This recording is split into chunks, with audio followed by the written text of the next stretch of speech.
Hello विद्यार्थियों, मैं doctor Sumer Singh Bairwa, सहायक आचार्य संस्कृत, राजकीय महाविद्यालय राजगढ़ अलवर। मैं आज बीए पाठ द्वितीय वर्ष के जो विद्यार्थी है उन विद्यार्थियों का इस नए सत्र में हार्दिक स्वागत और अभिनंदन करता हूं। और संस्कृत के विद्यार्थी जो अभी बीए पाठ प्रथम वर्ष से प्रमोट होकर के जो द्वितीय वर्ष में आए हुए हैं उन सभी का बहुत बहुत स्वागत और अभिनंदन। जिस प्रकार से प्रथम वर्ष में आपकी कक्षाएं कॉलेज में ही लगती थी, लेकिन इस सत्र में कोरोना महामारी के कारण आपकी क्लासें कॉलेज में नहीं लग पाएगी, इसलिए ये ऑनलाइन प्रक्रिया राज्य सरकार द्वारा अपनाई गई है और इस ऑनलाइन प्रक्रिया के द्वारा ही आपकी कक्षाओं का अध्ययन कराया जाएगा। इसलिए मैंने आपके लिए एक YouTube चैनल बनाया है संस्कृत डिपार्टमेंट का।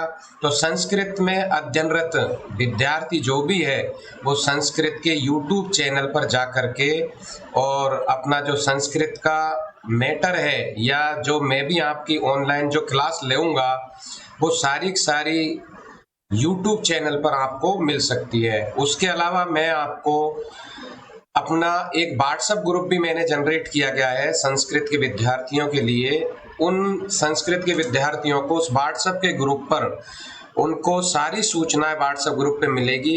यहाँ तक कि मैं नोट्स वगैरह भी आपको व्हाट्सएप ग्रुप पर उपलब्ध कराऊंगा तथा उन्हीं नोट्सों को मैं YouTube चैनल के माध्यम से भी अपने संस्कृत डिपार्टमेंट का जो YouTube चैनल है उस पर भी डाउनलोड करूंगा, तो वहाँ भी जा करके आप देख सकते हैं।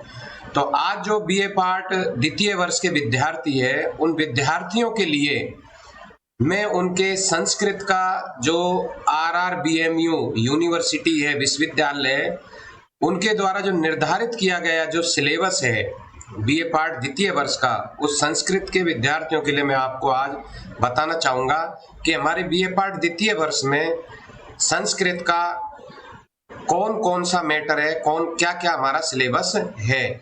तो देखिए, जिस प्रकार से प्रथम वर्ष में 2 प्रश्न पत्र संस्कृत के होते थे, उसी प्रकार द्वितीय वर्ष में भी संस्कृत के 2 प्रश्न पत्र माने गए हैं और जो कि प्रत्येक प्रश्न पत्र 100 अंक का निर्धारित है। जिस प्रकार से प्रथम वर्ष में व्याख्याएं आती थी, प्रश्न आते थे, उसी प्रकार द्वितीय वर्ष में भी वही व्याख्या प्रश्न आएंगे। बीए पाठ प्रथम वर्ष में भी संस्कृत व्याकरण का कुछ नंबर का चैप्टर था, तो द्वितीय वर्ष में भी संस्कृत व्याकरण का यहाँ पर वर्णन किया गया है, उसके भी कुछ नंबर निर्धारित किए गए। तो मैं आपको वो सिलेबस में बताऊंगा और सिलेबस को मैं YouTube चैनल पे भी डालूंगा। इसके अतिरिक्त आपको व्हाट्सएप पे भी सिलेबस को मैं सेंड कर दूंगा, तो वहां से भी आप देख सकते हो। तो अब मैं आपको जो सिलेबस है अपने प्रश्न पत्रों का उनके बारे में वर्णन करने जा रहा हूं कि वो किस प्रकार से अपना सिलेबस है।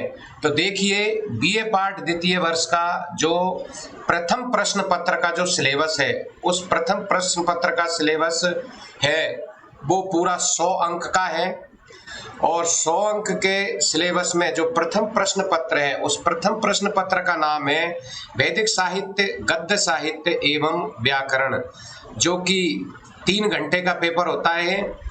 और इसमें जो सबसे पहली जो पुस्तक है या पहला जो चैप्टर है पाठ्यक्रम है वो है अपना वैदिक साहित्य। वैदिक साहित्य का मतलब जो ऋग्वेद होता है या यजुर्वेद, जो अपने वेदों से संबंध होता है उसको वैदिक साहित्य। अब वो ऋग्वेद का भी हो सकता है, यजुर्वेद का हो सकता है, सामवेद का हो सकता है, अथर्ववेद का हो सकता है, लेकिन अपने जो पाठ्यक्रम में है वो ऋग्वेद के सूक्तों का ही वर्णन आपको किया गया। उन ऋग्वेदों के सूक्तों को आपको करना क्या होगा कि उन ऋग्वेदों के सूक्तों जिस प्रकार से बीए पाठ प्रथम वर्ष में व्याख्याएं आती थी श्लोकों की, उसी प्रकार यहाँ पर वेद जो मंत्र होते हैं उनकी व्याख्याओं का वर्णन आपको यहाँ पर करना है, उनके प्रश्नों का भी वर्णन करना है। तो ऋग्वेद में निम्नलिखित सूक्त, वैसे ऋग्वेद जो है, ऋग्वेद में तो काफी सारी ऋचा है, मंत्र है, लेकिन अपने जो पाठ्यक्रम में निर्धारित किए गए हैं उन्हीं सूक्तों का अपन को वर्णन करना है। जैसे ऋग्वेद में पहला सूक्त अग्नि सूक्त, ये प्रथम मंडल का पहला सूक्त है, इसी का अपन को सिलेबस के माध्यम से अध्ययन करना है। वरुण सूक्त है प्रथम मंडल का 26वां सूक्त, इंद्र सूक्त है द्वितीय मंडल का 12वां सूक्त, क्षेत्रपति सूक्त है चतुर्थ मंडल का 57वां सूक्त, विश्वदेवा सूक्त है 8वें मंडल का 58वां सूक्त, प्रजापति सूक्त है 10वें मंडल का 121वां सूक्त और संज्ञान सूक्त है 10वें मंडल का 191वें सूक्त। तो इन सूक्तों के माध्यम से आपको एक तरह से व्याख्या पूछी जाएगी। दूसरा इसका पार्ट है जो पुस्तक है अपनी, वो है ईशोवास्योपनिषद। एक उपनिषद है छोटा सा, उस उपनिषद में करीब 30 से 35 ऋचाएं हैं। उन ऋचाओं की भी आपको यहाँ पर व्याख्या करनी होगी। इसके अलावा अगला जो पार्ट है वो है गद्य साहित्य, सुखनासोपदेश, जो महाकवि बाण भट्ट द्वारा रचित है कादम्बरी, उसी के द्वारा इसका एक पार्ट है सुखनासोपदेश। सुखनास अर्थात एक उपदेश, सुख तोता एक उपदेश देता है, ये इसका शीर्षक है एक तरह से, इसलिए इसका नाम सुखनासोपदेश रखा है और यह 25 अंक का निर्धारित किया गया है। इसके अलावा वैदिक साहित्य के जो कुछ प्रश्न भी आपसे यहाँ पर पूछे जाएंगे, जैसे उसका वैदिक साहित्य का स्वरूप है, संहिता है, विषय वस्तु है। तो ये तो एक तरह से अपना जो काव्य का वर्णन है जो अपने सिलेबस में है वो हुआ। इसके अतिरिक्त जो प्रथम प्रश्न पत्र है उसमें लघु सिद्धांत जो कौमुदी है, जैसे प्रथम वर्ष का जो प्रश्न पत्र था वहां पर था अपना अच संधि प्रकरण, और लेकिन यहाँ पर जो द्वितीय वर्ष है उसमें लघु सिद्धांत कौमुदी में आपके जो सिलेबस है उस सिलेबस में अजंत प्रकरण और हलंत प्रकरण का वर्णन किया गया है, जो कि दोनों ही 15-15 अंक जिनके निर्धारित किए गए हैं। तो जो अजंत प्रकरण है उस अजंत प्रकरण में शब्द रूपों का वर्णन किया गया और उन शब्द रूपों के माध्यम से ही अपन को सिद्धियों का रूप देना है, रूप सिद्धि भी हल करनी होगी। जिस प्रकार से प्रथम वर्ष में अपन ने जैसे शुद्धोपास्यो, मध्यवरी, चतुर्नाम, इस प्रकार की जो सिद्धियां का अचसंधि प्रकरण में वर्णन किया गया था, तो वहां पे अब अजंत प्रकरण, अब शब्द रूपों की भी अपन को सिद्धि करनी होगी। उसी प्रकार हलंत प्रकरण है, हलंत प्रकरण में भी अपन को जो शब्द रूप है, राजन है, भवत है, विद्वस है, इनकी भी अपन को रूप सिद्धि सूत्रों के सहित अपन को करनी होगी। तो इस प्रकार से देखो वहां पर धातुओं का वर्णन था, लेकिन अब यहाँ पर अपन को शब्द रूपों का वर्णन अर्थात उनकी सिद्धि अपन को करनी होगी सूत्रों के सहित में। जो सिलेबस में दिया गया है, जिन शब्द रूपों को सिलेबस में दर्शाया गया है, उन्हीं शब्द रूपों की अपन को सिद्धि करनी होगी और उसके अलावा नहीं करनी होगी। तो इस प्रकार से इसके अलावा जिसमें कुछ आपके पूरे सिलेबस के अंदर से कुछ निबंधात्मक और व्याख्यात्मक प्रश्न भी पूछे जाएंगे। तो वो एक तरह से यो मान के चलो 15 या 20 नंबर का वो भी आपका मैटर माना जाएगा। तो ये कुल मिलाकर के प्रथम प्रश्न पत्र जो है आपका ये 100 नंबर का है। अब है आपका द्वितीय प्रश्न पत्र। द्वितीय जो प्रश्न पत्र है वो द्वितीय प्रश्न पत्र का नाम है नाटक, छंद, अलंकार एवं संस्कृत साहित्य का इतिहास। यह भी 100 अंक का निर्धारित है और इस 100 अंक में ये भी 3 घंटे का आपका पेपर होगा। इसमें जो नाटक का प्रयोग किया गया है वह नाटक महाकवि कालिदास द्वारा रचित जो नाटक है अभिज्ञान शाकुंतलम। संपूर्ण नाटक आप एक तरह से ये मान के चलो कि अभिज्ञान शाकुंतलम नामक जो पुस्तक है, जो नाटक है, वह नाटक पूरे 100 अंक का निर्धारित किया गया है। ये मान के चलो क्योंकि उस नाटक के अंदर से आपको व्याख्या, प्रश्न, छंद, अलंकार आदि का वर्णन किया जाएगा। इसके अलावा आपको इसमें अनुवादों का भी प्रयोग किया जाएगा, अर्थात हिंदी से संस्कृत और संस्कृत से हिंदी में अनुवाद भी आपको करना होगा।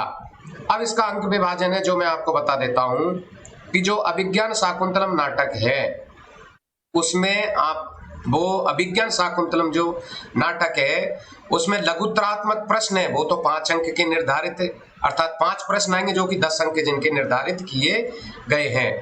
और निबंधात्मक प्रश्न है जो 3 प्रश्न आएंगे जो इसके 45 अंक निर्धारित किए गए हैं, जिसमें से व्याख्या भी आपको आएगी और प्रश्नों का भी वर्णन किया जाएगा। इसके अलावा जो छंद का पार्ट है इसमें जो कि 10 अंक का होगा, जो कि लक्षण और उदाहरण सहित आपको छंदों की व्याख्या करनी होगी। कोई 4 छंद आपके पेपर के अंदर आएंगे और पेपर में से 2 के आपको लक्षण और उदाहरण सहित व्याख्या करनी होगी। इसी प्रकार से अलंकारों का भी वर्णन आपको करना होगा। तो उसमें भी 4 कोई अलंकार दे करके 2 अलंकारों की लक्षण और उदाहरण सहित आपको व्याख्या करनी होगी।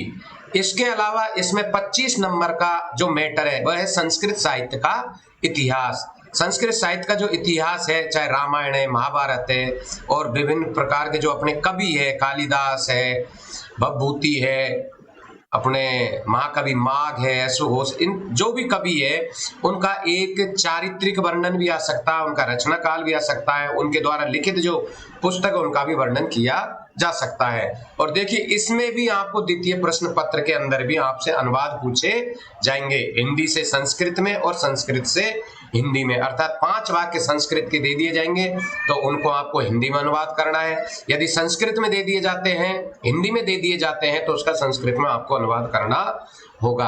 तो ये सिलेबस मैं आपको व्हाट्सएप पर भी उपलब्ध करा दूंगा और यूट्यूब चैनल पर भी इसको उपलब्ध करा दिया जाएगा। इस सिलेबस के अनुसार आप अपने कोर्स की जो पुस्तक है या जो पासबुक है जो आपको इजी हो वो आप खरीद लेवें और खरीद करके उनका अध्ययन आप नियमित चालू कर दे। इस सिलेबस के बाद में मैं आपको आगे जो अपना नाटक है प्रथम प्रश्न पत्र का, उस नाटक के बारे में मैं आपको वर्णन करने जाऊंगा। अभिज्ञान शाकुंतलम जो नाटक है, जो महाकवि कालिदास द्वारा रचित है, उसकी व्याख्या पहले मैं आपको उसकी कथा वस्तु का वर्णन करूंगा, उसके बाद उसकी व्याख्याओं का वर्णन करूंगा। धन्यवाद।